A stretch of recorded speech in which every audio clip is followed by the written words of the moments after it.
صليت على إبراهيم وعلى آل إبراهيم إنك حميد مجيد، وبارك على محمد وعلى آل محمد كما باركت على إبراهيم وعلى آل إبراهيم إنك حميد مجيد.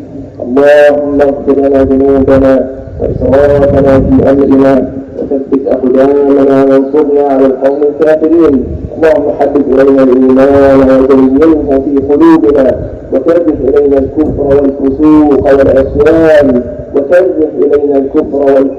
والعصيان واجعلنا من الراشدين. اللهم إنا نسألك إيمانا لا يرتد، ونعيما لا ينفد، وقرة عين لا تنقطع. اللهم نسألك قلبا سليما ولسانا صادقا.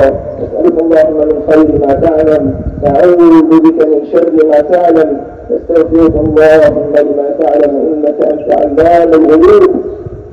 اللهم اصلح احوالنا واحوال المسلمين. اللهم كن لاخواننا المستضعفين في كل مكان يا رب العالمين.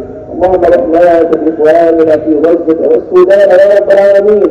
اللهم رحمات بهم، اللهم ارفع عنهم ما اصابهم، اللهم ارحمهم رحمه من عندك تغنيهم بها عن رحمه من سواك. اللهم انت حسبنا ونعم الوكيل، عليك توكلنا واليك انبنا واليك المصير. اللهم عليك باليهود الصهاينة المعتدين، اللهم عليك بهم واجبا على شاكلتهم يا رب العالمين. اللهم اجعل كيدهم في نحورهم، اللهم اجعل تدبيرهم تدميرا عليهم. اللهم من اراد بلادنا وبلاد الاسلام والمسلمين بسوء فرد كيده في نحره، واجعل تدبيرا وتدميرا عليه.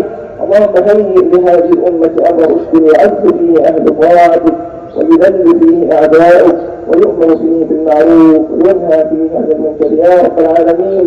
عباد الله، ان الله يأمر بالعدل والاحسان وايتاء ذي القربى وينهى عن الفحشاء والمنكر والبغي يعظكم لعلكم تذكرون.